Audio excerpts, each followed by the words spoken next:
Wow. How does this work? Queen c6? Knight Work. g4. It doesn't. Did he miss? Is this his Kramnik moment? Oops. Huh. Wow. Bobby. That's the monkey tilt you were talking about, huh? Oh man, boy. Oh, Magnus Hikaru with the looks a bit burn. surprised. Oh. No, Oh, he's Magnus blundered. with the Yeah, burn. yeah. He's blundered. Hikaru's celebrating.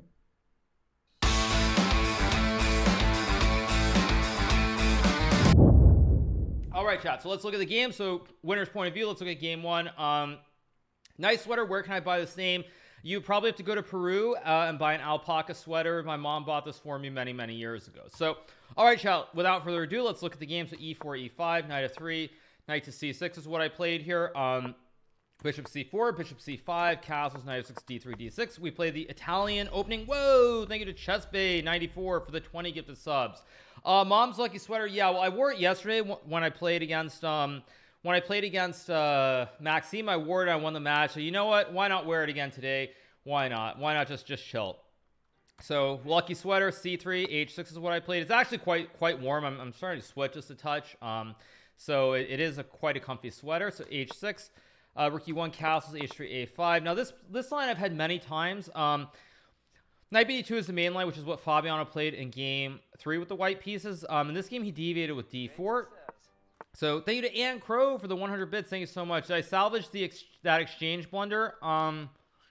Which exchange blunder? Anyway, okay, so bishop b6, bishop e3. White tries to take the center and finish development. Obviously, I can't put the bishop here to attack the queen because the pawn prevents it. So white's center is very, very solid here. You won. You won. Take it off. Show your body. Well, I've got a shirt underneath anyway, but thanks. And chat, I did not win. This is only the semifinal match. As great as it feels to win, chat, there is still one more match left. There's still a lot at stake. So yeah, I'm not celebrating. It obviously feels good, especially considering all the hate that I was getting from Chess24. But you know what? Who cares? Who cares about them? They can have their favorites and dislike me all they want. But you know what? We found a way to win. Those of you who are here for my chat, my fans, thank you so much. Also, big shout out to all the XQC fans as well. Obviously, they banned the XQC emotes, so they're against all of us. So it's us against them. So okay, let's keep going. So ED4, CD4. I played D5 here. Now he takes on D5. Knight to E7 is what I played. Idea to take the pawn on D5 here. Knight to c3, knight takes d5. Now, this is actually wrong. We were already sort of in new territory. Thank you to Hilly Trinas for the 6 months. Thank you to the average student for the $3 tip. Thank you so much. Good job, Hikaru. Really wanted you in the finals, and I'm really happy for you. Thank you so much. So, anyway, chat, yeah, we keep going. Probably here, I should take with the other knight. Sorry, I should play knight f takes d5. The point being that when we reach this position, white does, thank you to it's too easy for the prime. Thank you so much. Because this threat at bishop h6 is actually a big deal here. Like, if I take with the other knight and he plays queen d2 and I go like bishop e6, bishop h6 is not really a threat because I can just take and play knight f5. And my king is very safe here. The queen covers the square. So this is why, oddly enough, this is probably a slightly inaccurate move because after queen d2, this threat of taking is a big issue because I don't cover the g5 square anymore. Thank you to you Rastaja for the 100 bits. Thank you so much. Grishug isn't your biggest fan. Yeah, but Sasha, let me put it this way, chat. When it comes to people doing commentary, if people are objective about the chess, I don't really care. If people are going to be objective about the chess, I don't care if they dislike me or whatever. And Sasha's one of those guys who's very objective when it comes to position on the board and what the best moves are. So, thank you to Turnip Swagger for the 5 gifted subs. Thank you so much to Turnip Swagger. Really appreciate it. So yeah, I mean, like, look, if Sasha doesn't like my play, I have no bones with that. But when people start like insulting me the way that a certain commentator did, that's a different story altogether. So here I play knight takes e3, rook e3, and now I play c6. Here I've got the bishop pair. At the same time, it's not perfect because white has this bishop on c4, eyeing the pawn and the king, and I also can't cut the diagonal off with bishop e6. Thank you so much to PDX Zion Lion for the 6 months. Thank you so much. Really appreciate it. So rook d1 is played here by Fabiano. Now I played knight d5. I got to cut the diagonal. Obviously, if I go bishop e6 here to try and fight for it, white just takes and plays rook e6. And white is completely winning. He's up a pawn, and it's just much worse. So here I played knight to d5. Idea being that I want to cut the diagonal and put the bishop here to guard. So if white takes, for example, like he does in the game, I can go here and put the bishop on a good square. However, chat, Fabiano played bishop b3, which I think is very imprecise. I think white is supposed to go bishop d3 here. Actually, sorry, chat. If he goes bishop d3 here, he cuts bishop f5, so I probably have to develop the bishop to e6. But by going to b3, the problem is now I take this diagonal. And this diagonal is oddly very important because if white goes bishop d3, there are a lot of ideas with bishop c2. Queen d3 forms a battery and go queen h7 checkmate here. So it should be very good. But in the game, Fabiano goes bishop b3. So now I play bishop to f5. Again, taking away the diagonal, white can't line up the battery and checkmate me on this h7 square. So now knight to e5. Here I played a4. Very important move, actually. I think Fabiano just missed it because the point is now white has to go bishop c2. And when you look at this position, if we step back for 1 second, what you see here is you see a knight that's good on e5, but the bishop is good on b6 as well. So at this point, it's actually completely fine for black because the knight looks good, but it doesn't do a whole lot. Thank you to Kylitz8 for the prime. Thank you so much. It's not so easy for white to play, but if we go back a couple of moves to this position, you'll see that here, knight and bishop are fine, but this bishop is significantly better than my bishop because white can create all these threats, and my bishop can go here, but it's only guarding the pawns. It doesn't really create many threats on this square. So that's why this is a much better move, whereas when we reach the game, we see this transformation here, you'll see that I have a good bishop. He's got a bad knight. But also white can never really attack on this king side because you just have knights, a queen, and some rooks. So at this point, no, chat, I'm not talking about Jan. No last chance, I'm not talking about Jan. I'm talking about a different commentator. I'm not talking about Jan. So here I played bishop to c7, and now I try to trade the bishop for the knight at this point, and this is basically about even here because basically if I trade the bishop for the knight, maybe white has a slight advantage because the pawn's soft on d5. It's a little bit weak. At the same time, these pawns on the queen side are also going to become weak for white. So it's very, very tricky here. Esfrac, no, I haven't had beer yet from the mug or from the trophy. Sorry you guys, I'm still a little bit out of it. But yeah, I mean, I'll do that on Sunday, win or lose. But right now, we're gonna try to relax a little bit and enjoy ourselves because obviously today was very, very stressful. I mean, very, very, very, very tough match. I mean, it went very smoothly the first 3 games, and then starting in game 4, everything started going very, very, very wrong. But we persevered. We found a way to win, and that's how it goes.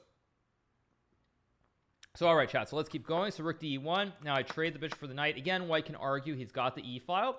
Slightly weaker pawn on d5.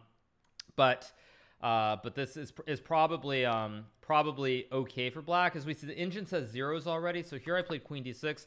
Professional beer drinker, no, chat. I mean, I'm just like, I was so nervous by the end of that match because even in the final game, I made a mistake and I turned it into a complete mess. So I don't care if I have a beer. I just really want to chill out.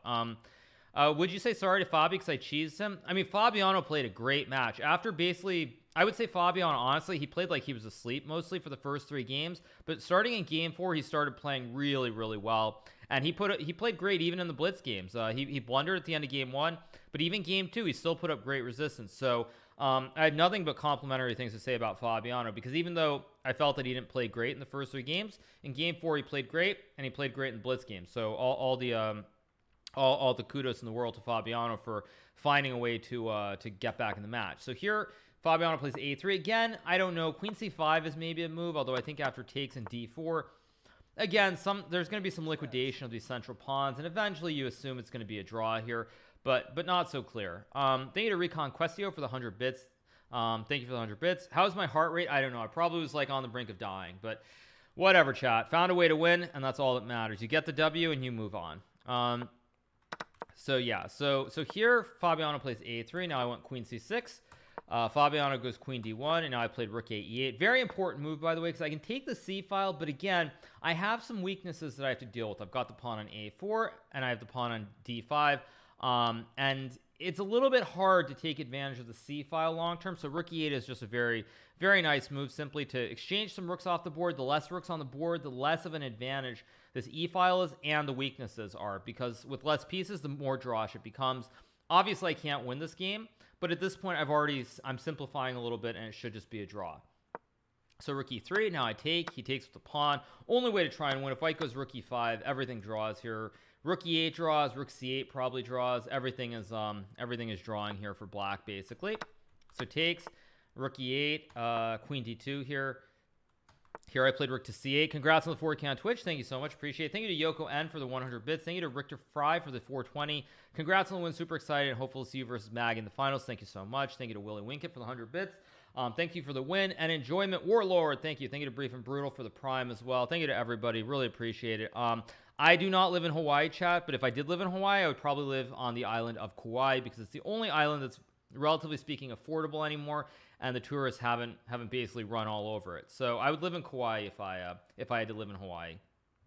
All right, so king h2 is played here. Now I played queen e6. Important that I don't play like queen c2, which was my original idea because this is a blunder after queen takes d5. If I play queen takes f2, white goes rook f3, and he wins the pawn, and this e-pawn is marching towards the back rank.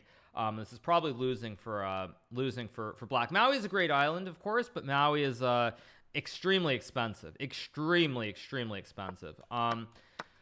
So, all right, so if queen e5 and also if I play queen b2 here, white can now go e6, and this is, oh, maybe not e6, rook f3.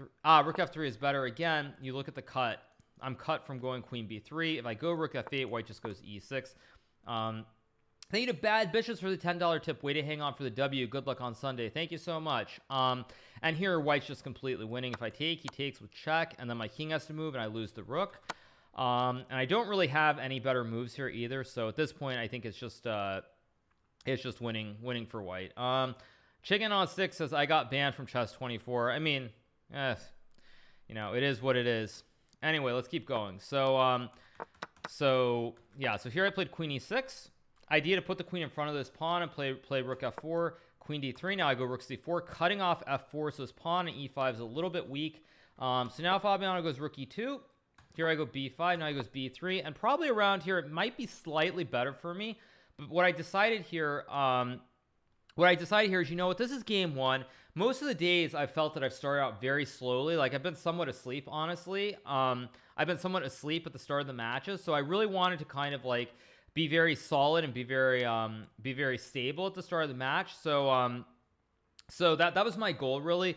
And also on top of that, chat, because in true spirit of the tournament, I also had to play for a third day in a row today.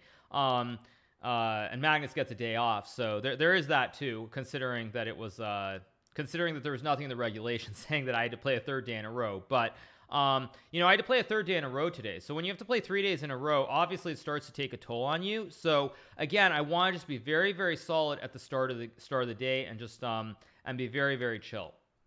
So okay, so b3, I played rook to e4 here. Very important move to basically solidify. You get a day off before 70K day. Yeah, I get a day off before the finals finally. So I mean, I get to relax. Because yeah, playing 3 days in a row is really, really rough. Of course, I'll stream tomorrow. Probably I'll stream earlier, but I will stream because of course, so of course I'll stream tomorrow. I was playing so good today that people thought I was cheating. I mean, I think my nerves, the problem is I was just playing chess for the first 3 games, and then in game 4, starting like with the opening game 4, my nerves completely got the best of me.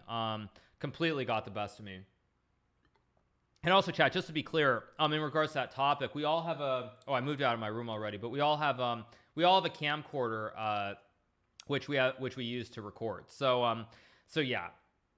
Anyway, chat. So we keep going. Rook e4, d4, queen takes b5. Now I go queen takes b3. Important move. And queen e8. Obviously, white can't trade queens because my pawn is much quicker. It's 2 squares. White needs 3, 4, 5 squares to make a queen. So queen b3, queen e8, king h7, and now the game is just very simply a draw. Queen d7, e3, takes, queen f5, and now Fabiano's just like, no nonsense. Already there's nothing to play for, so we just make a draw here.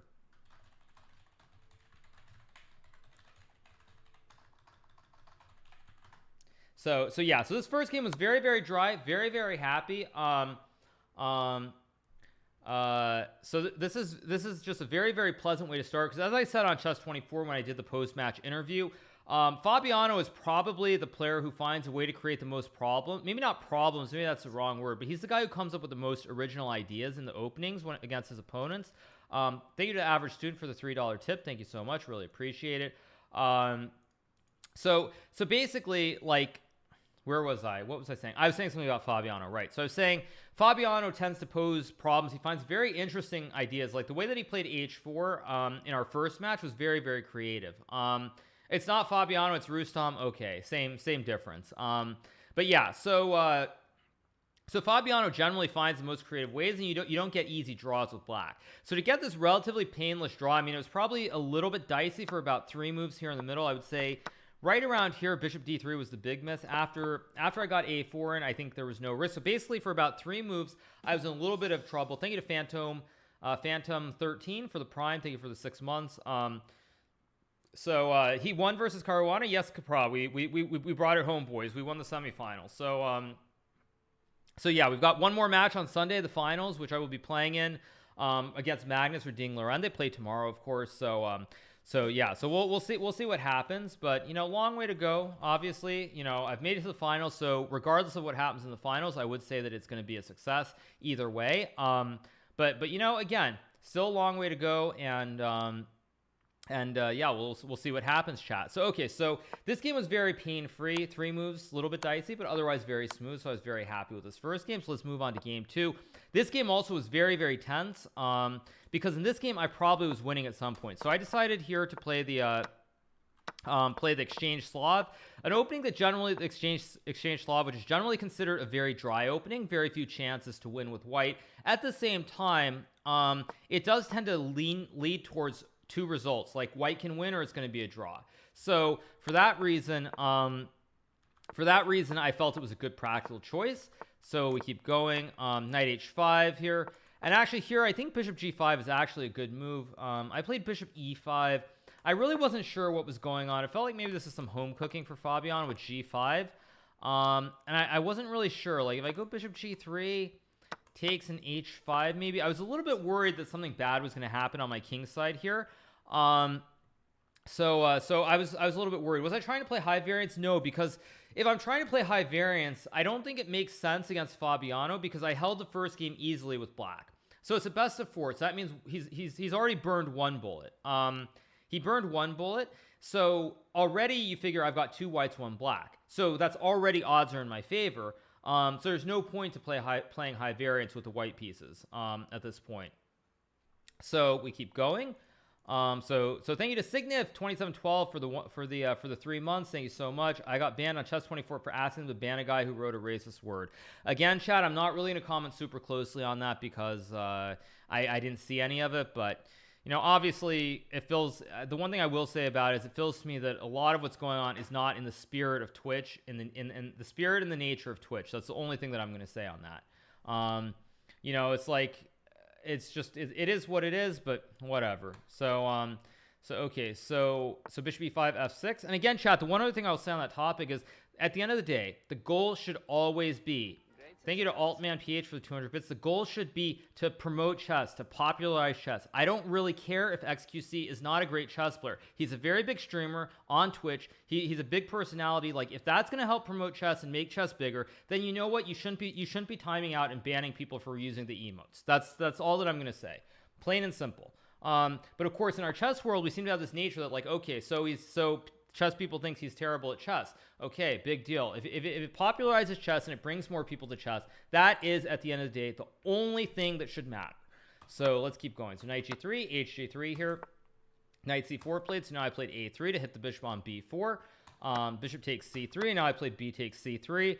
Idea to put a rook on b1, put pressure on the pawn, maybe put pressure on h7 as well. So knight to d6 played. Basically here, Fabiano's saying, well, you can't take on h7 because after f5, bishop g6, king e7. If I go knight e5, I guess, yeah, rook h6, right. Rook h6, and he has queen h8. This is how he doubles on the h file here. So, because of that, it feels to me that the black is probably much better here. Computer actually gives it as minus 1.45. So I think that this is probably very good for black. So therefore, I can't really take the pawn. At the same time, the knight is very good on d6. It stops c4 and it stops e4 here because the pawn guards both squares. So here I played a4. Everyone is terrible at chess at some point. Also very true, Aaron Jogger. That's a very good point. Like, you know, I can be like, oh, I'm so great at chess right now. But the fact is, my first rating was like 400, 480. So I really, to me, I think it's unfortunate that the chess world seems to be like that in general. That, you know, if someone isn't like a GM, we tend to be like, oh, they're just terrible. You know, we tend to rake them over the coals, which is really unfortunate because at the end of the day, the only thing that matters is popularizing chess. So, okay, so here g6. Now I played knight to d2. Castles. Now I played rook c1. I also had the option to play bishop takes g6 and make a draw with this repetition here, queen g6, queen h6. So I could have done this, but instead I decided, you know what? I've got the white pieces. I want to win the game. I've got a better structure. These pawns are a little bit dubious. They're not really great here. And if I can pop the center with c4 or e4, I should be much better. So now I played rook fc1, queen to e7, played queen to b3 here. Fabiano goes rook c7, trying to double the rooks on the c file and put pressure on the rook on c1. So here I went queen a3. He plays rook fc8. Now I went c4 anyway. D takes c4.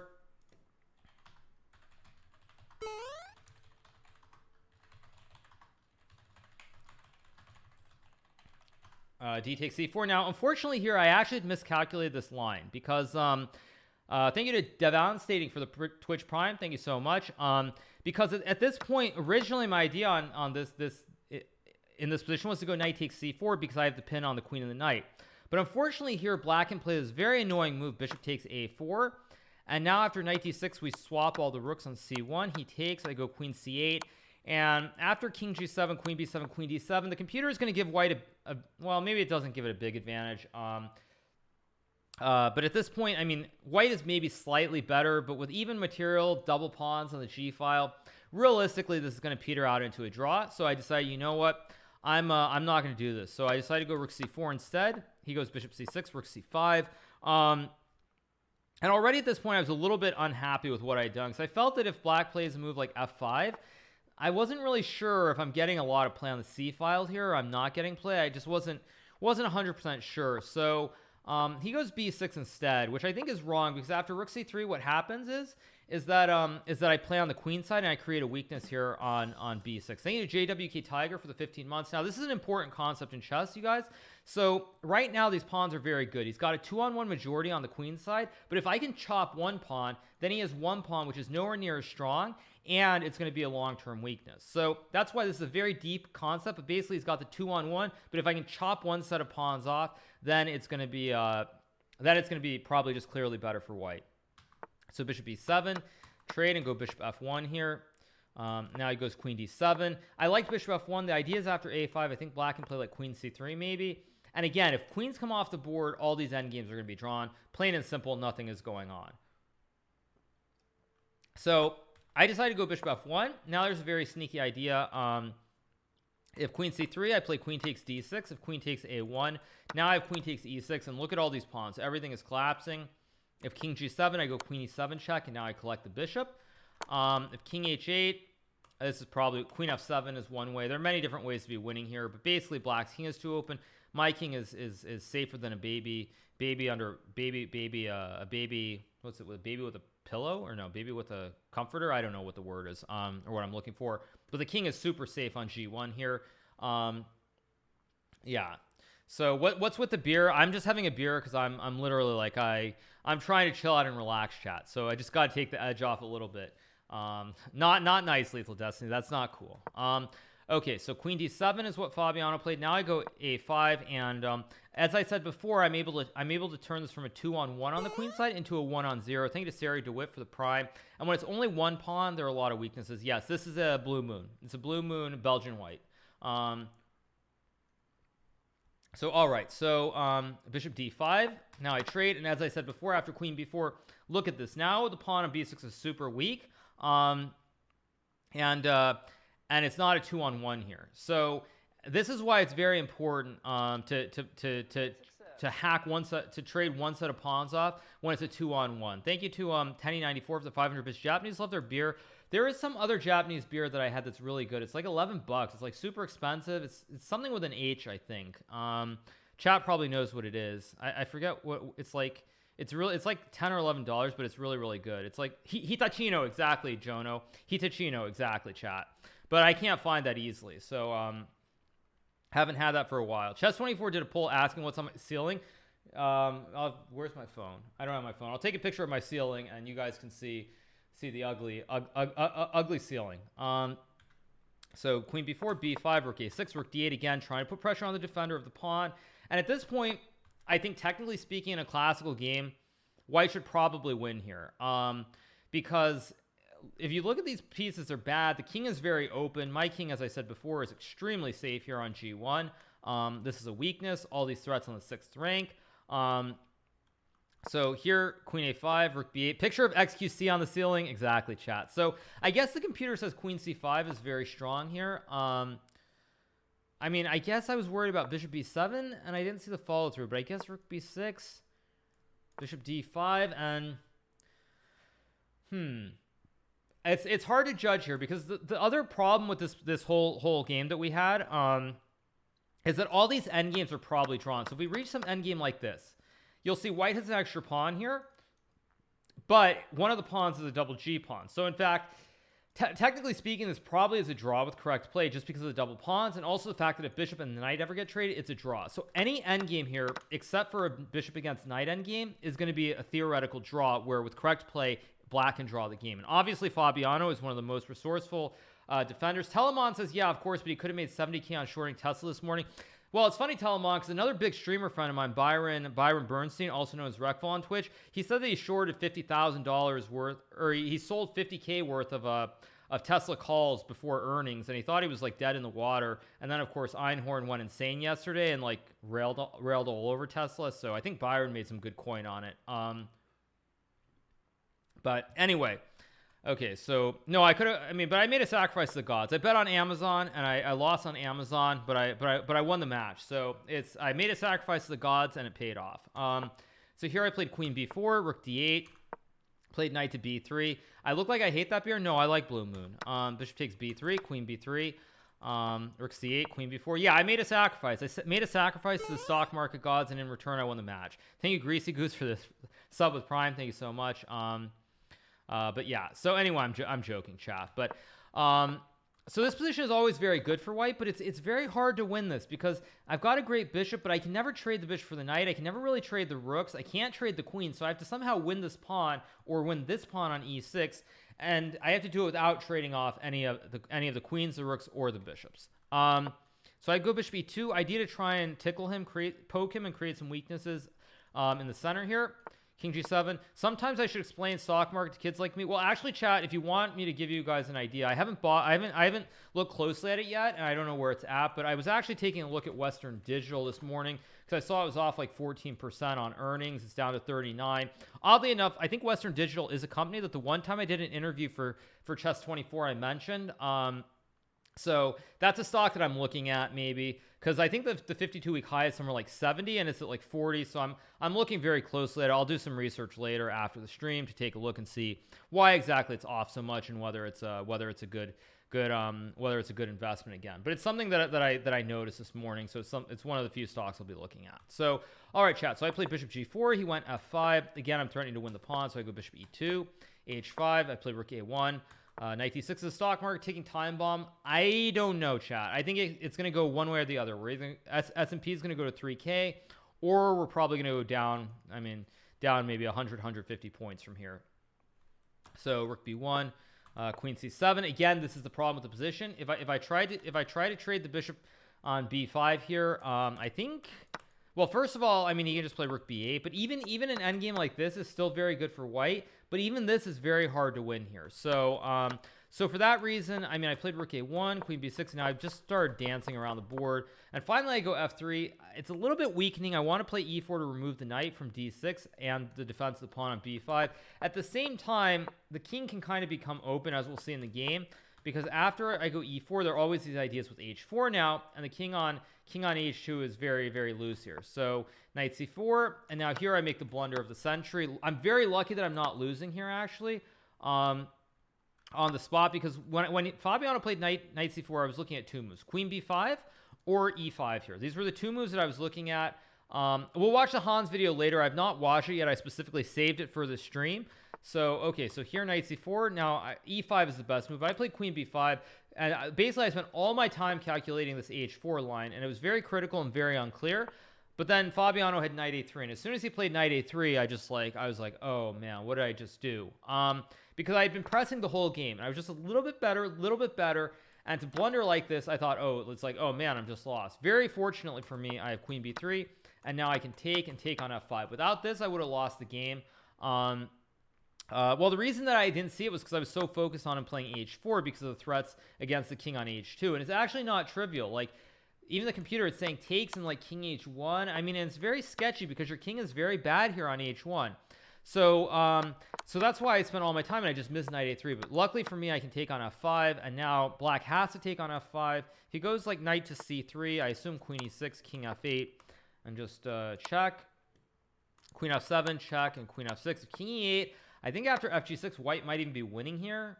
Yeah, white is actually winning because even though I'm down a rook, the king is open. I've got this really strong pawn. The bishop is really going every which way here. So for that reason, Fabiano had to play g takes f5. Now I played bishop f5. Again, the pin is very critical here. Black cannot bring the knight back into the game because I go queen takes e6 check. King moves, and then I gobble on c8, and now it's completely winning for white. So therefore, Fabiano played queen d6. Another move that he could have played is queen c4, but after queen c4 takes bishop b1, rook d4. White is just very simply drawing with, there are a couple ways to draw this. Probably the simplest way is to just go bishop h7, king f6, and just king h3, and I just wait wherever here. First of all, I've got this diagonal to wait, c2, h7, and I also have h3, h2 to wait, and this is just a dead draw because I cover the e4 square, and black can never really push the pawns up the board. So this would have been a forced draw, so therefore Fabiano decided to play queen d6. Now I took with the bishop on b1, h4, f4, rook g8. Hg3 might actually still be very good for black, but after king g3, rook g8, king f3, queen d4. I think I can play g4 here. And again, my king is open, but black's king is also open because I have ideas with queen b7 and g5 check. So it's very, very... actually, dicey is the wrong word. It's just equal, I guess. I guess white is completely fine here. So Fabiano plays rook g8 instead, hoping that I take because then he can take and everything's going to kind of collapse here for me. So therefore, I go queen b7 and queen h7. Important move. If rook takes g3, I go queen takes h4 with check, and I win the rook. And after takes, I go king h3, keeping an eye on this pawn at h3.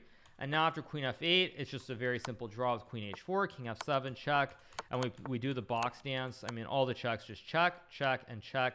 All three squares are completely fine, and the game ends in a draw. So, so yeah, so this was game 2, which ended in a draw. So let's keep going. Let's go to game 3. Flip it again. This was the third game, which I won. So e4, e5, knight f3, knight c6, bishop c4, bishop c5. Castles, knight f6, d3, d6. Again, same Italian. But here Fabiano plays knight bd2, knight bd2, bishop b6. And chat, this is where I'm going to say something else. So there is another prominent chess player, another streamer, who played this against me in the Speed Chess Championship in, I believe, January. And his comments after the match were along the lines of, I don't understand why you're playing this bishop b6 move instead of bishop a7. It just loses the tempo. It's a stupid move. Along those lines. And then the same aforementioned streamer yesterday, when I was playing against Maxime in the Armageddon, said the exact same thing. He said, I don't understand. Why does he keep playing bishop b6 and not bishop a7? But I believe in bishop b6, and I've played it before, and I'll play it again. Bishop b3, bishop e6. Yeah, chat, you guys know, you guys know, but I'm joking. I mean, obviously, I have a lot of respect for who he's a phenomenal player.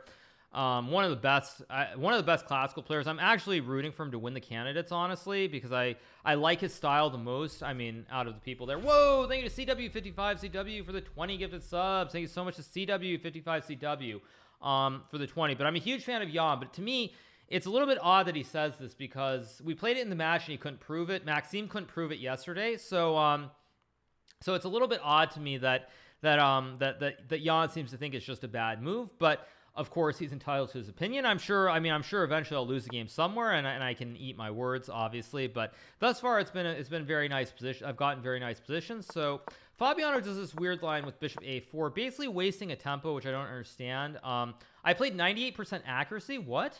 Really? That's crazy. Knight d7, knight f1, f5. This, by the way, chat, is a line that I had looked at from a slightly different position before, so I was very familiar with this idea of bringing the knight to unleash an attack on this diagonal and against the pawn f2. Big shout out to everybody. Thank you so much for all the love and support. We're back over 4,000 subs. Thank you so much to everybody. I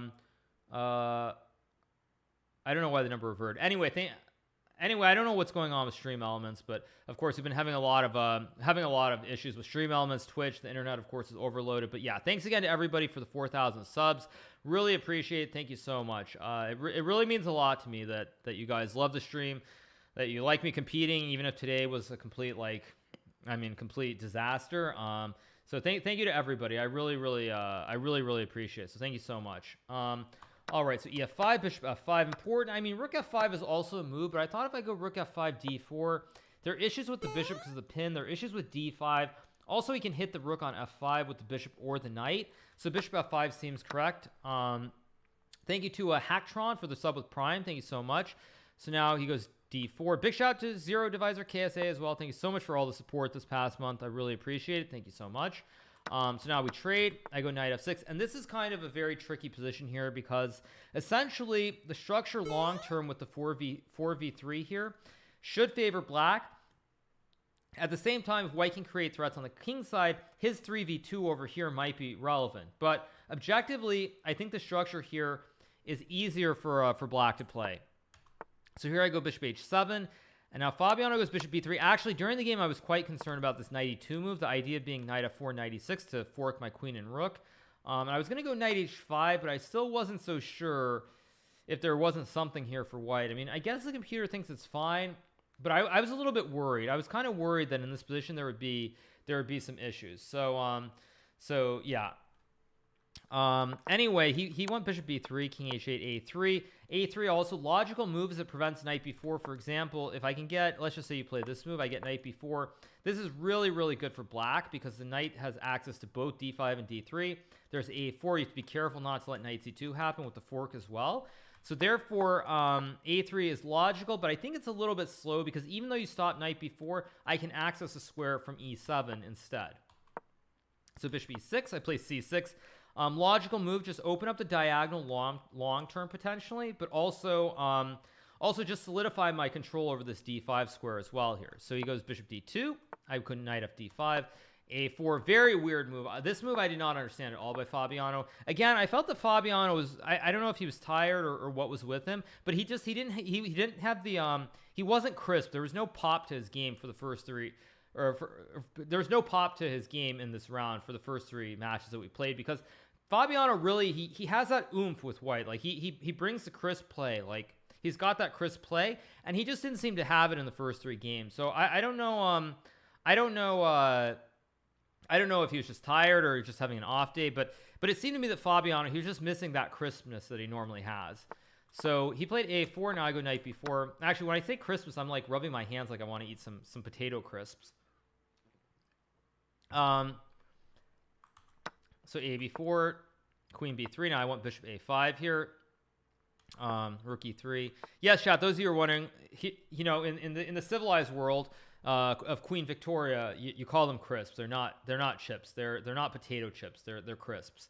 In case you don't get the reference. So here, knight g6, bishop f5, bishop g8. Queen c2, and now knight h4.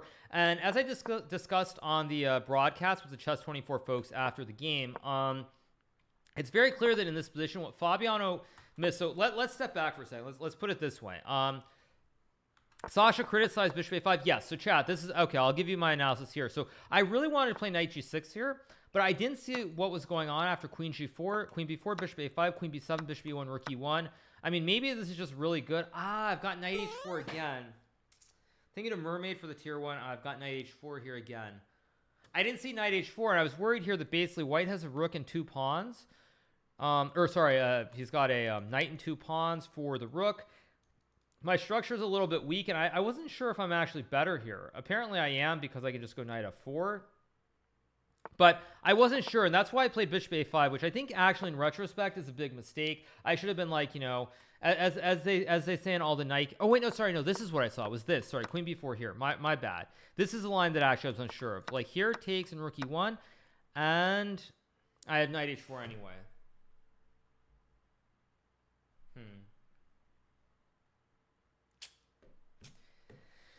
Oh, that's unfortunate. I forgot about knight. I forgot that I can go knight h4 here. I was just worried that he's got a piece and 2 pawns. The pawn is weak. Maybe he can create passed pawns. He's also got knight h5 looming with mating threats here.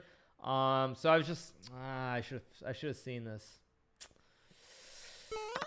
Yeah, because in the game after I go bishop a5, what happens is okay, we keep going. Rook e3, knight g6. Here, white can play bishop f5, bishop g8, and he can go bishop e6 back, and it's probably a draw. Thank you to Josh Troy for the tier 1. Thank you so much. And it's probably just a draw here, but thankfully Fabiano went queen c2. Now I played knight h4. Same idea. I saw it here, but I didn't see it in the other line, unfortunately. And so now he trades. And at this point, it's very bad for white. And the reason it's bad is because let's look at the piece setups here. So I have bishops on a5 and g8. They're okay. I mean, I want to go here. But at the same time, my knight is bad. And the long term, there are ideas for white to put on knight h4 and go knight g6. And there are some issues for my knight. And conversely, if he can get the knight to h4, he's very, very happy because the knight supports and everything is just flowing. He'll double the rooks. And there are a lot of issues for the black king. So the reason knight h4 is so strong from a technical positional standpoint is because what happens is after we trade, he no longer has the knight to create threats against my king. So now my king is very safe on h8. But additionally, he has weaknesses here. His knight on g3 is very bad. It's not going anywhere because it's tied down to the bishop on f5. And now, I mean, everything is just collapsing here. I've got pressure on f2. I can put pressure on b6. I can put pressure on a4. And this is just probably close to lost for white. So queen d3, I go bishop b6. Thank you to Lebeguez 98 for the sub with prime. Put pressure on the pawn on d4, and here white's in a lot of trouble. If you go rook d1 to guard the pawn on d4 here, I just simply play rook takes a4, and I'm up a pawn. And after rook e4, queen f6, now you have to deal with g6 ideas to win the pawn here. And also d5 as well to create threats against the pawn on d4 too. Subs drop below 4,000. Yes, chat, because I'm losing, because you lose subs every day. That's why. So anyway, so yeah, so rook g4. Now I played rook a5. I was very happy I saw this. This is just a bone crushing move here because now if he moves the bishop, he's going to lose the pawn. And he doesn't really have a choice. So he goes bishop g6. And luckily, well, Fabiano was deep in the tank here. I saw right away that I have this move because queen f2, king h2 is maybe winning, but it's like queen b2, rook b1, and it's tricky here. I can go queen a3. I hate computers. Man, I hate computers. They're just too good. Because I only saw queen c3, and after takes, I lose the bishop on b6. But if I go queen a3 here, and he trades and takes, I just go a2, and we're making a grill on a1. So this is winning, but luckily I saw that there was just bishop e6, which is very, very clean. No danger at all. Hits the rook, and the rook is really trapped because you can't go to h4 or f4 because the queen guards both. You also can't go to e4 because then you cut the diagonal and lose the bishop as well. So Fabiano goes knight e4. We trade rook d1, and now I just take the pawn. Bishop g4 is probably also winning. I mean, c5 is winning as well. Everything here should just be winning for black. Thank you to Zero Divisor KSA for the 10 gifted subs. Thank you so much to Zero Divisor KSA. Really, really appreciate it. Thank you so much for the gifted subs. Thank you as well for giving a sub to HM Nicodoza. Thank you so much to Zero Divisor KSA. Thank you for all the love and support. I really do appreciate it. Thank you to Noah Zoo for the 2 months. Thank you so much. So everything wins here, but again, my attitude towards the game is that I'm probably winning. No nonsense. Just slow it down, take a deep breath, and try to just avoid giving him any little tricks. Thank you to Bedazzled Findmuck for the 16 months. Thank you so much. So now I took rook g3, bishop e5, rook e3. The only danger I have is ideas of maybe a back rank checkmate because the bishop prevents my king from ever getting out of this box. But I play bishop d5. Again, if I have to here, I can take and just play c5. I've got a connect 3 that's just going to march up the board. But I saw rook a4, f4, rook a1, which is more than good enough because rooks are coming off. So rook d3, trade, and I go bishop c3. I was watching your games on Sessa. Pretty amazing analysis. Thank you, Brooke. I mean, most of the moves in this game were not hard to find. Rook a5, I think, is pretty thematic, or at least it was to me. But other than that, I feel I should have seen knight g6 instead of bishop a5. That's the only move that I think I'm unhappy about with this game. Otherwise, I'm very happy. So here Fabiano takes. He could have taken on c3 and gone rook c1. But again, the connect 3 is going to rule the day. 3 connected. Takes b4, rook c1, and just rook b8. b3, b2. I've got 3 connected. It's just GG's. So Fabiano played knight d6, and then after rook f6, he resigned because he's going to lose the knight on d6 or the bishop on g6 here. So with that in mind, Fabiano resigned, and this moved me ahead in the match 2-1. So let's look at the 4th game. The game that really started the game that really messed up was a very smooth, very relaxing, just 3 hours of chess. This game, unfortunately, basically messed it all up. So okay, let's keep going. So knight f3, d6, d4, knight f6, c4. I knew Fabiano would play something dubious because he had black. He had to win in this game. Can we see a reaction again to game 3? What do you mean my reaction? I didn't do anything special. I mean, the moment that the first Blitz game ended, I got up and I did a fist pump, but I didn't think I did a fist pump on game 3, did I? I don't think I did a fist pump on game 3. So I played knight h4 here. Very stupid move, by the way, chat, because at this point, what Fabiano wants at this point is a loss doesn't mean anything. He loses the game, nobody cares. But the point is that he needs something that's dynamic. So even if technically it's bad for black, I should try to steer away from complicated positions. So I played knight h4, bishop d7, e4, e5, knight f3, knight 6, d5, and here we reach kind of a weird King's Indian, basically, where this is objectively, I think, according to theory, probably winning for white, technically speaking. But the problem with the position, yeah, Chad, if you have game 5, give me the game 5. Game 4, I'm not gonna watch that stupid stuff. No point. So here he goes c6. Now this is a line, actually, to give you guys an example of how this normally would occur. In the normal King's Indian, you have this line with castles, bishop e2, e5, bishop e3, and if black plays knight c6, is considered highly dubious because of d5, knight e7, knight d2, and white should be much better. So what happens here is that in the game, you'll see we reach basically the same thing, but the bishop's on d7 instead of c8 here. So black has the bishop on one square that's better. So c6 castles, knight e8. Now I take. Probably not best. Again, I was trying to simplify here, so I decided to take. But the problem, again, computer's going to say this is hugely better for white, I'm sure. All pretty standard. Knight a5 threatens knight b7 to win the queen or the pawn. Rook c1, rook c8, rook d8, rook d1. Basically, at this point, I would say that it's about.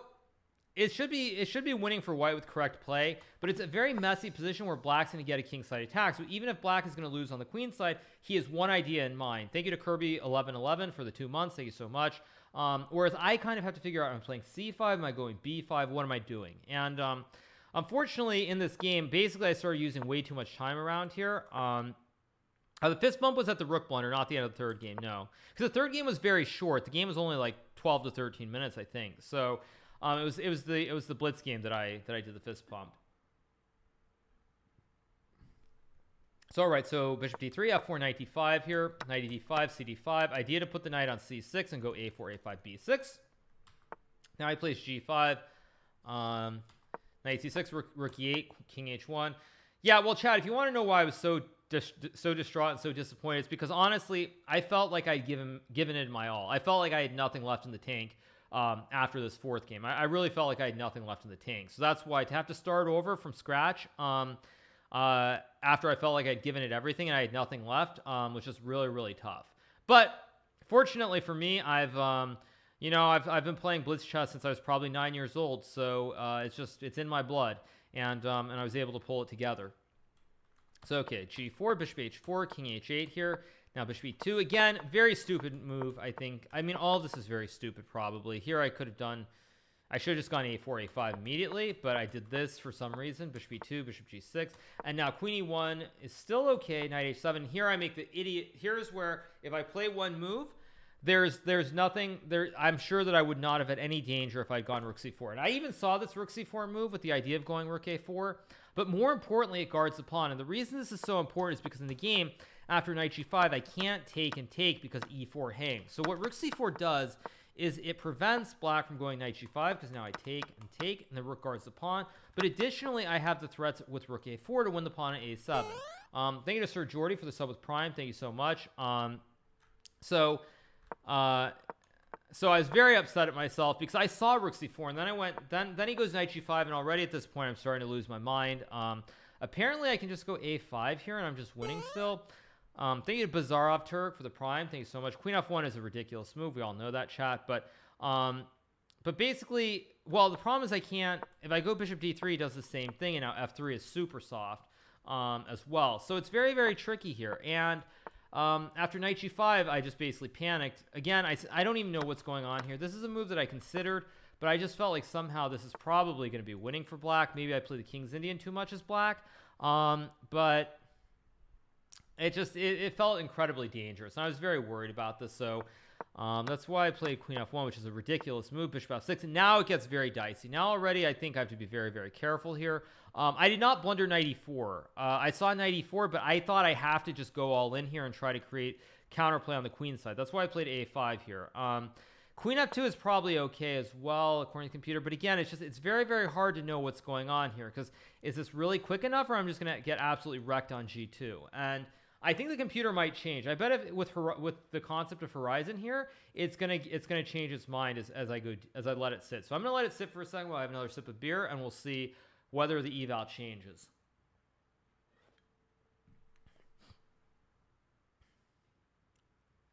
Okay, so computer says Rook C4. Okay, let's see.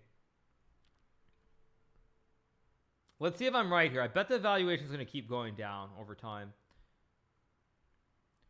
It's not clear. It's not sure yet.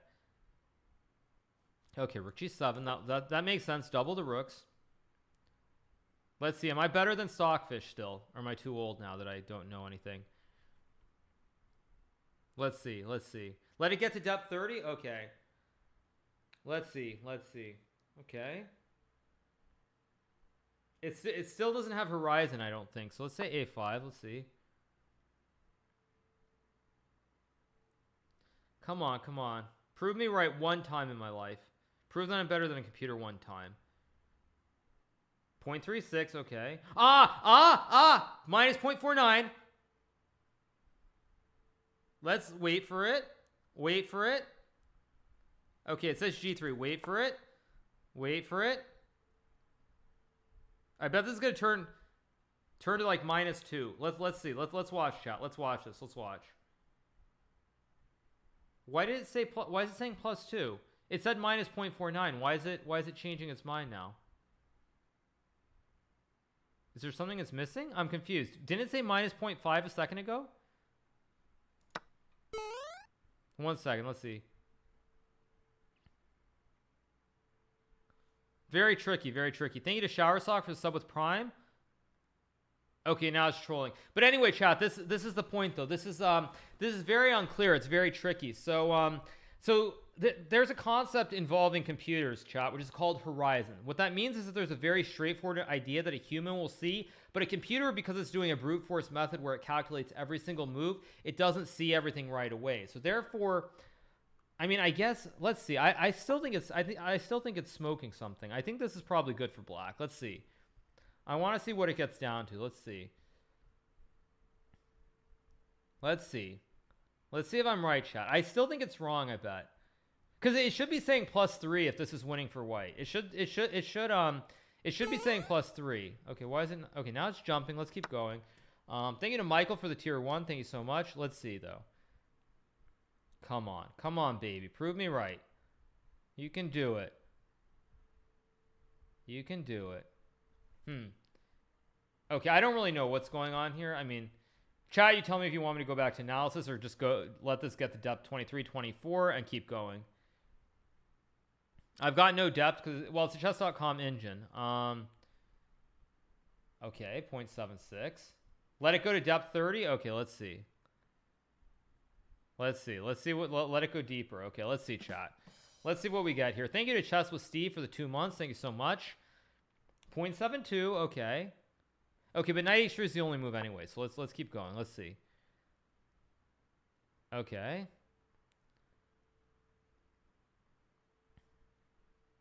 Let's see. Let's see.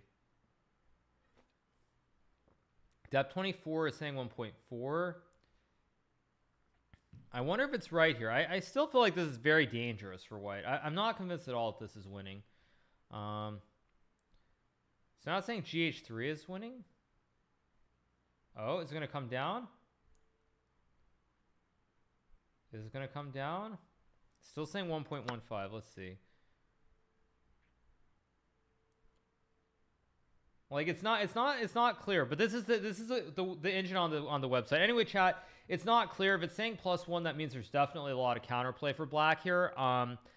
So anyway, chat, I don't know, but it's very dangerous, as you can see, because the valuation is fluctuating. And as I was saying with Horizon, chat, computer engines do brute force. They look at every single move that's possible on the board, and they go from there. Whereas humans will see there's a straightforward idea to attack on one side of the board. Like you try to use these pawns, this pawn chain, and attack and checkmate. So I don't know for sure what's going on, but as you guys can see, the computer, of course, isn't even completely sure. So I played a5, knight e4, bishop d3. At this point, I was already panicking. I didn't have a lot of time, and I thought, you know what? I've just got to try to take, and I've got to try to force this pawn down to b8. If I don't get this pawn rolling, I have a lot of issues here. So takes, he goes rook f8, which I think is a big mistake. I think queen f7, queen h5 was probably close to winning here. Maybe I'm wrong. Am I wrong? Let's see. Maybe I'm wrong because b6 is just in time.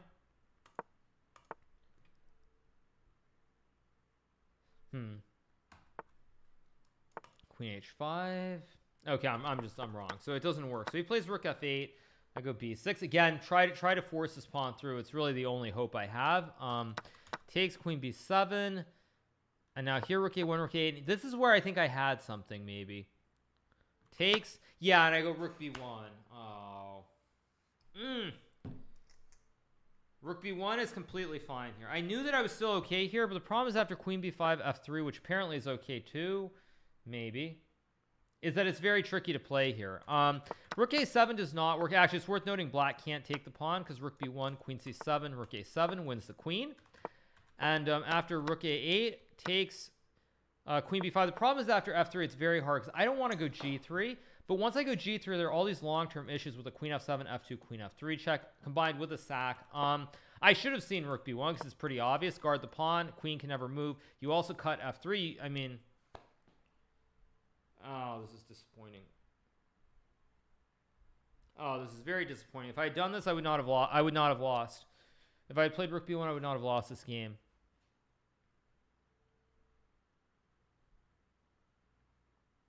Very disappointing.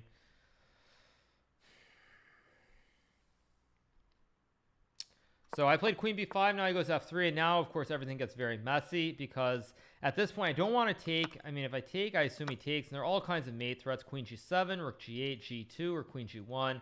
And after g3, bishop g5. I mean, the problem here is, again, you'll notice the difference with the structure with f3, g3 is this f2, queen f3 is just a massive threat here.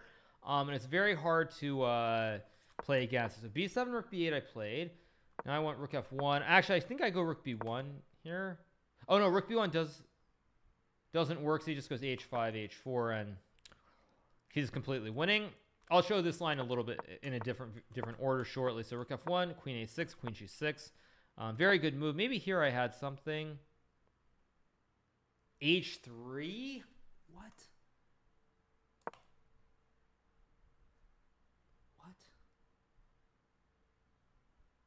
Are you for real? h3?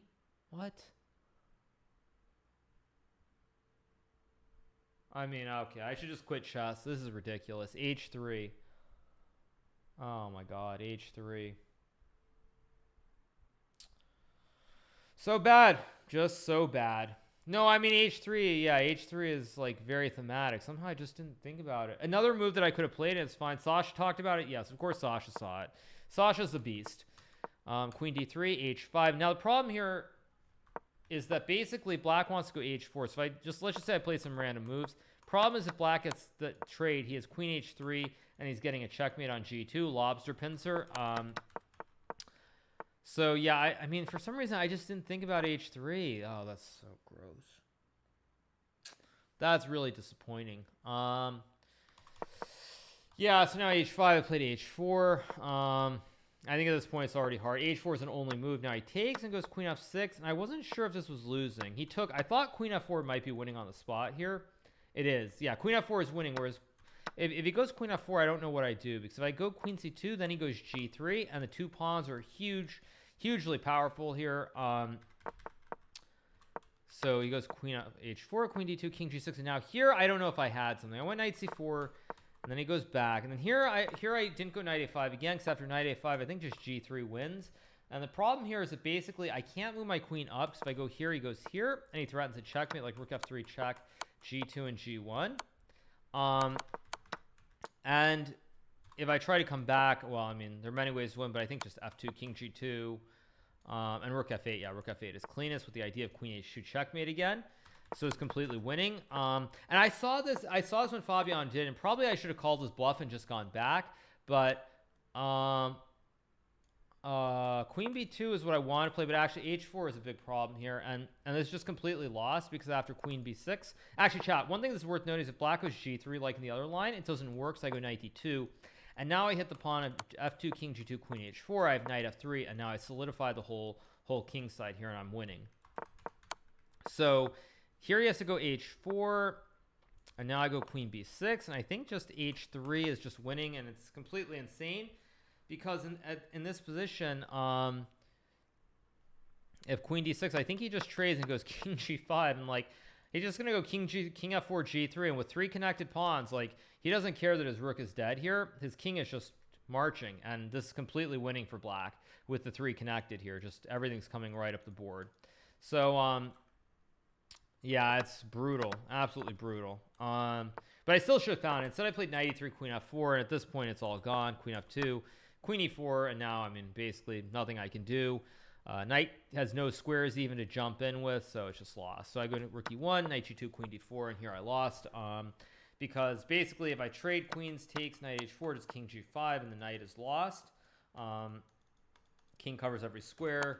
If I go knight e3, then black just goes rook b2, and when I move the queen to like h4, he just goes f2 with the fork, and it's completely winning here for black. So unfortunately, I lost this game to Fabiano, very unfortunately, after queen d4.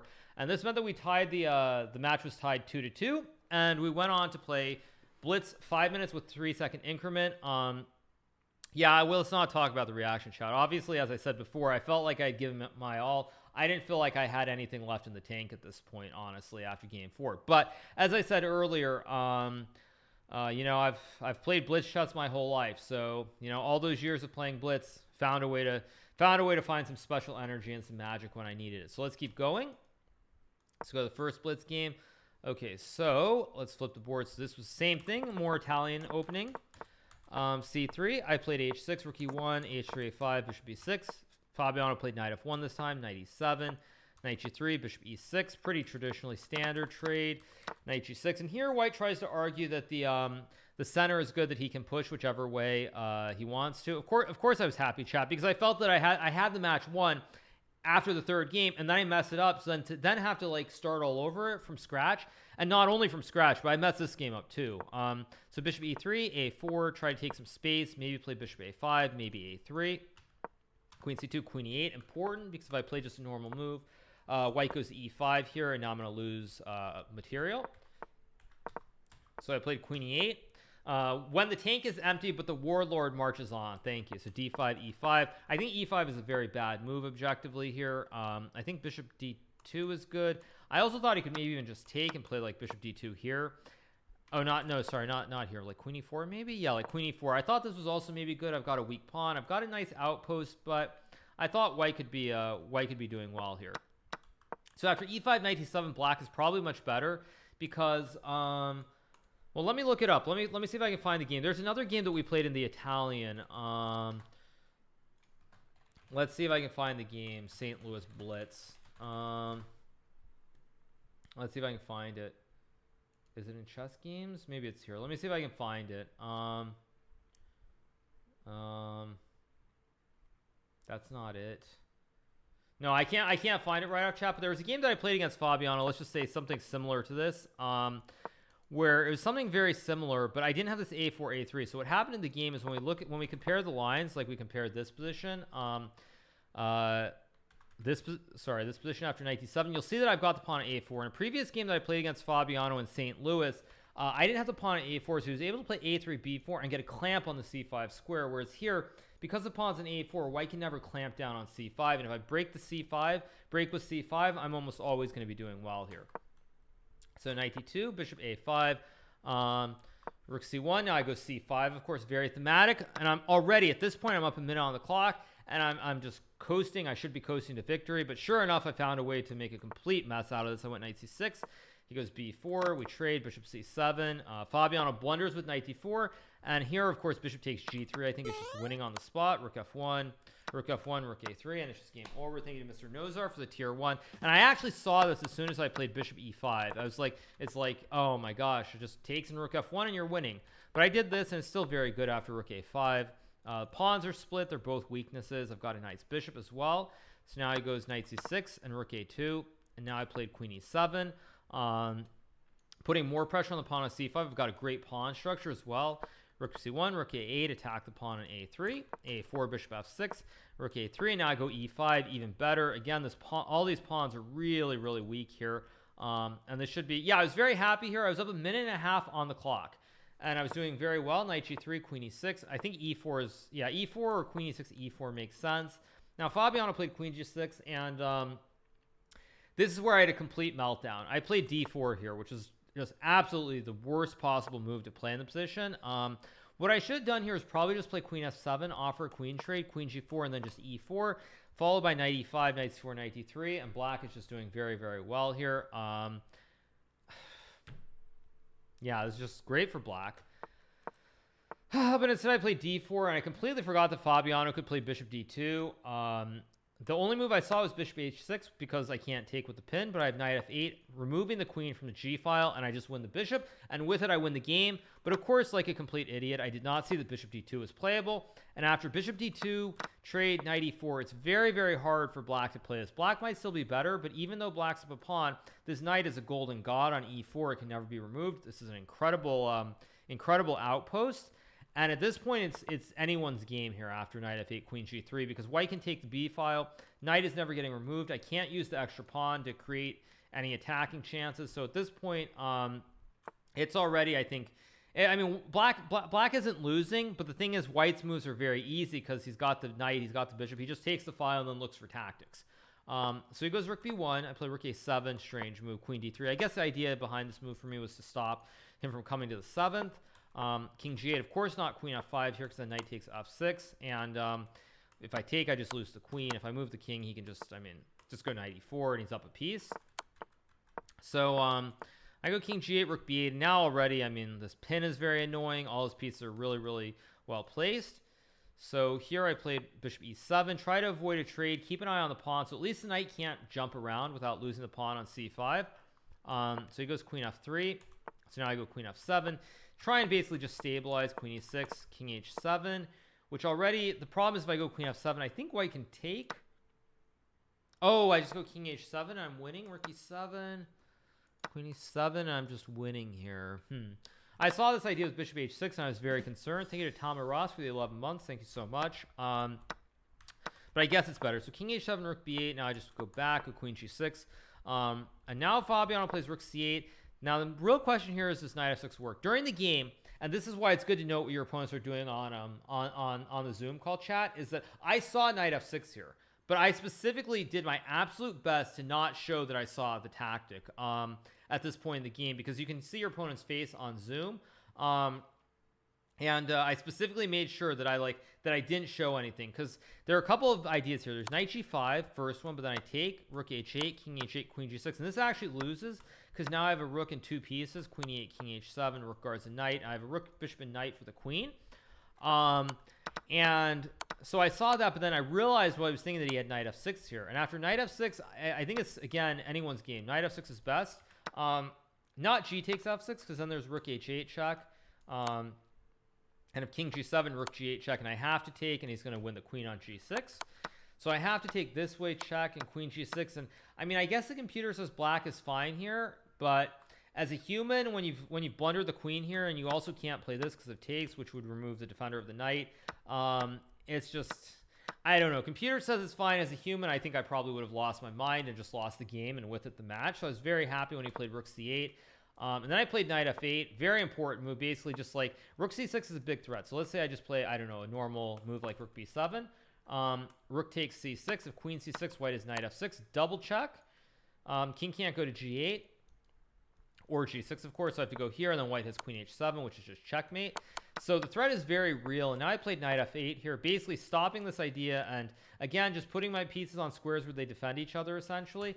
And now I played rook c6, and this was a complete blunder. Now queen c6. And finally, after this move, I could breathe a sigh of relief, because obviously Fabiano miscalculated that after knight f6, king h8, there's no checkmate on h7 anymore.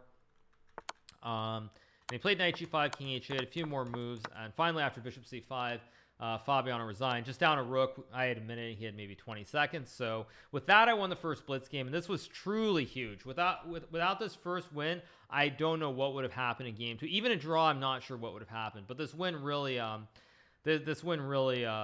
finally made me relax a little bit going into the second Blitz game. And I told myself in the second Blitz game I would make sure. Let me flip the board.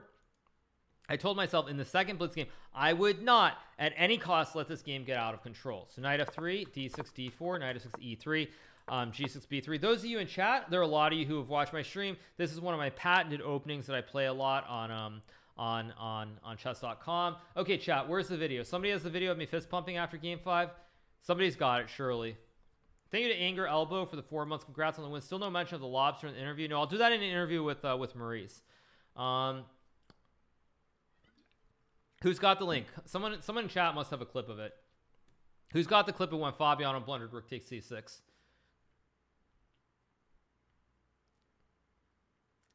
Someone's got to have it, chat. Someone's got to have it. I want to pop it up very quickly for you guys. Somebody has it. Is this it? Let me see.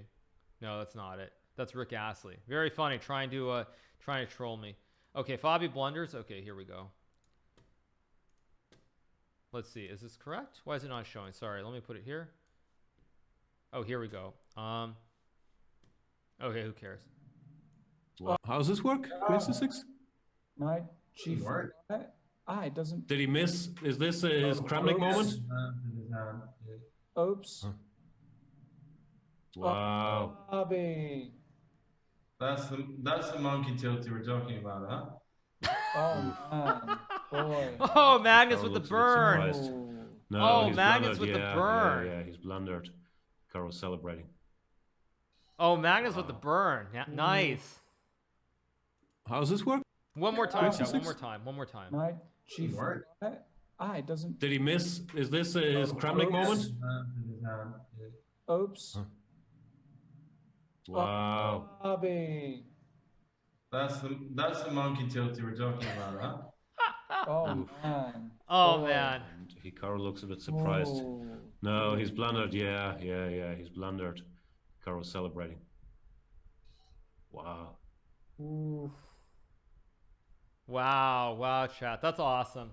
That is hilarious. That's really funny. Magnus was like the very low-key, just low-key burn. Low-key burn. So anyway, chat, yeah, so let's keep going on. So I play this opening, which those of you who watch my stream frequently are well aware. I've played this opening many times on chess.com and Blitz games. I also played it in some rapid games as well. Basically, I figure, you know what, it's Blitz 5 minutes. Even with 3-second increment, just play something simple, something where I can rattle off 20 moves very quickly. Just stuff like that. Why do I dislike Magnus? I don't dislike Magnus's chess. He's the world champion. He's the best player in the world right now. There's no doubt about that. For sure. I think the thing with Magnus is also the other thing that I'm sure that Magnus, he'll never say this publicly, but I'm sure for Magnus it's very weird because I think when he sees my Blitz games, he sees high-class quality chess. But then half the time when I play against him in Blitz, I do what everyone else does against me, where I just play stupid garbage and lose games immediately. Thank you to Pushing Pawns NYC for the Prime. So I think Magnus actually, when he sees me play other people at Blitz, I think he has a very deep respect for my Blitz. But when we play each other, I inevitably make some really I make some monkey moves that aren't very good most of the time. Not always, but most of the time. So anyway, chat. Let's get back to the game. So castles b6, c4, bishop b7, queen c2.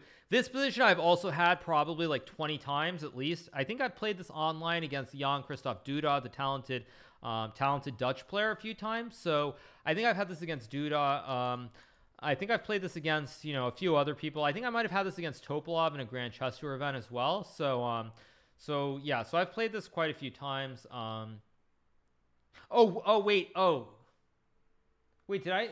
Wait, did I? Wait, sorry, did I really say Dutch? Sorry, chat, did I really say Dutch? I said Dutch? Oh my god. Okay, sorry.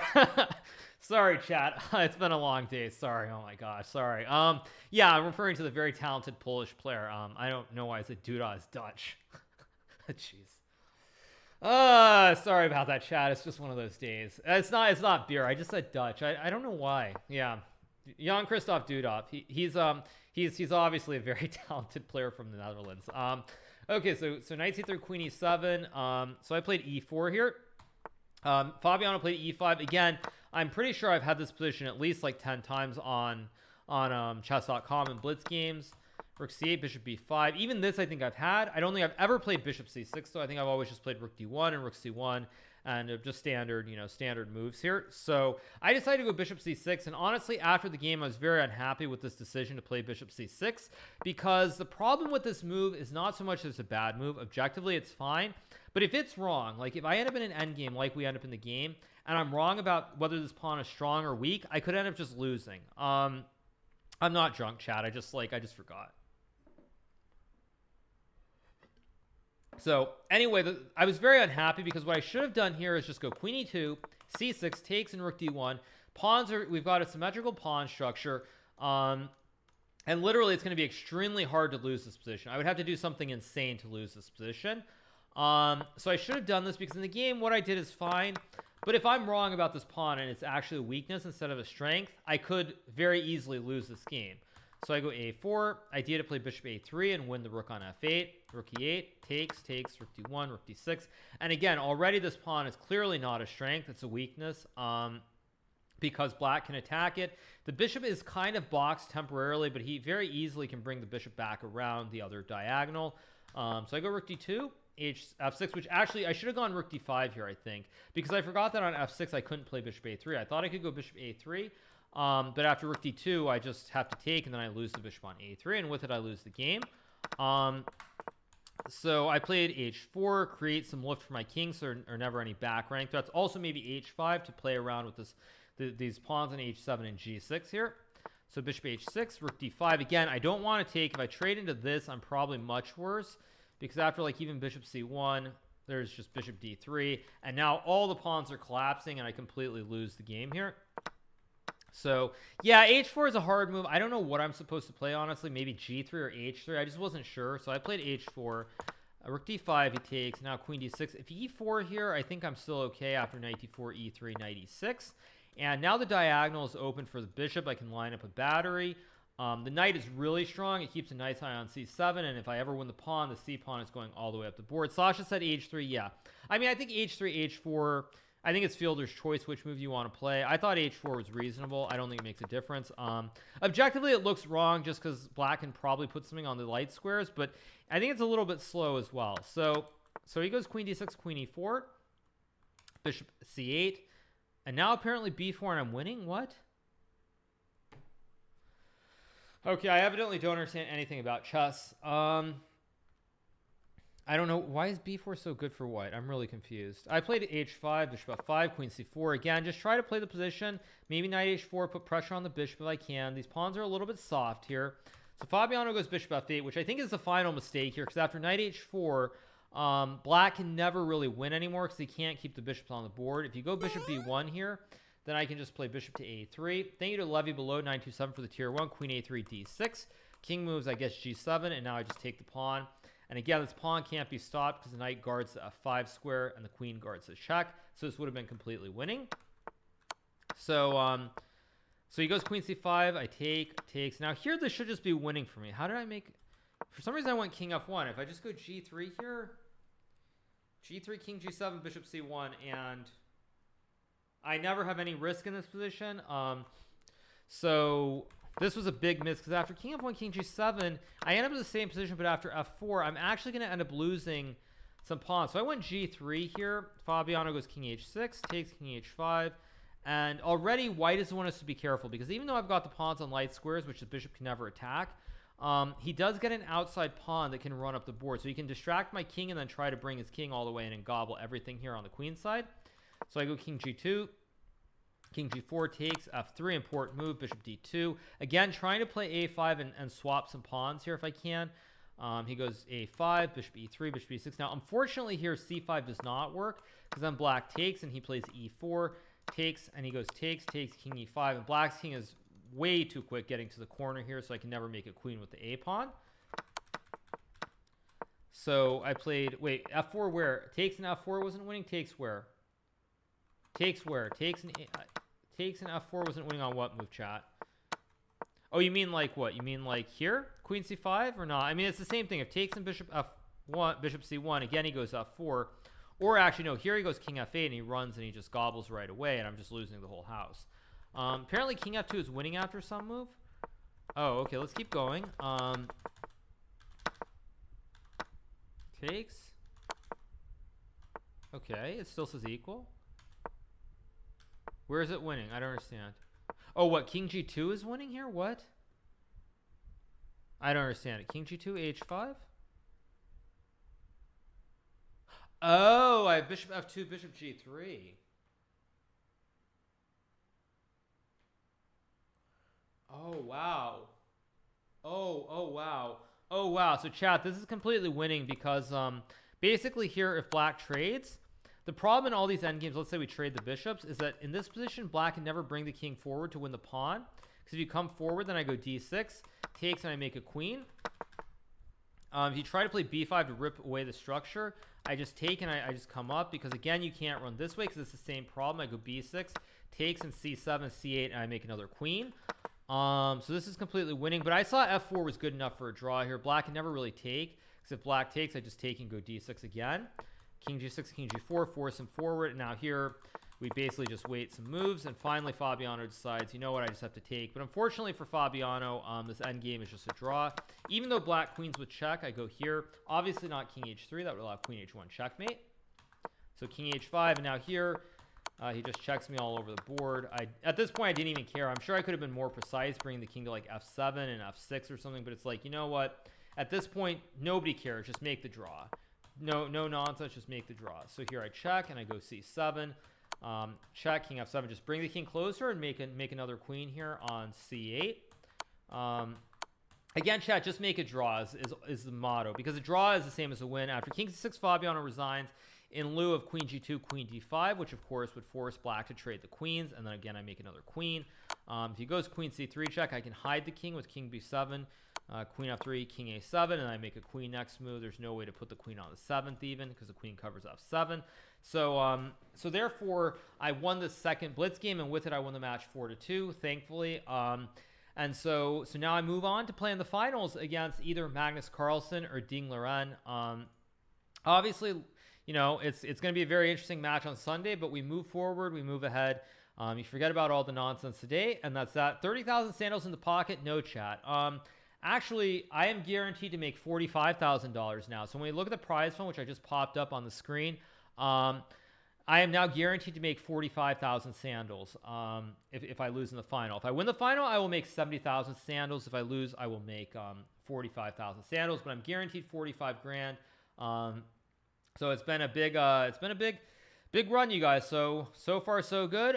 You know, just, you know, play. Does that cover your Amazon put? I bought calls, not puts. If I had puts on Amazon, I would be making big bank today. But yeah, of course it does, because I don't bet big in options. I'm not Byron. I don't sell 50 grand in calls on Amazon or a Tesla or whatever it was. But yeah. So anyway, chat. Yeah, what percentage goes to taxes? I mean, probably like 20, it's like what, 28% or something? I don't know. 30%. Could even be higher. I don't know. I haven't looked at the tax rate recently, so yeah. Anyway, chat, it was a big win for me, obviously. Very, very happy to win this match against Fabiano. The final, of course, will be on Sunday, 10 a.m. Eastern. It'll be twitch.tv/chess24. I will be playing against either Magnus Carlsen or Ding Liren. Will I do commentary tomorrow on my stream? I don't know, you guys. I mean, if you want me to, I could definitely consider doing it. But right now, I just want to relax, chill with chat. You know, just kind of relax and not even think about tomorrow, honestly. Because today, I felt like today should have been a very calm 3 hours of chess, not win four smooth games, but win in 4 games, and then I would have been able to just relax. But unfortunately, I made a huge hash out of it, and even the blitz was very scary too. So yeah, it was it's very nice to win, obviously, and keep going. So all right, you guys, I'm gonna take a very short break. I'm just gonna go use the restroom quickly. I guess I'll get some coffee, and I'll be back in like a minute or two. So just hang around. I'll be right back, you guys.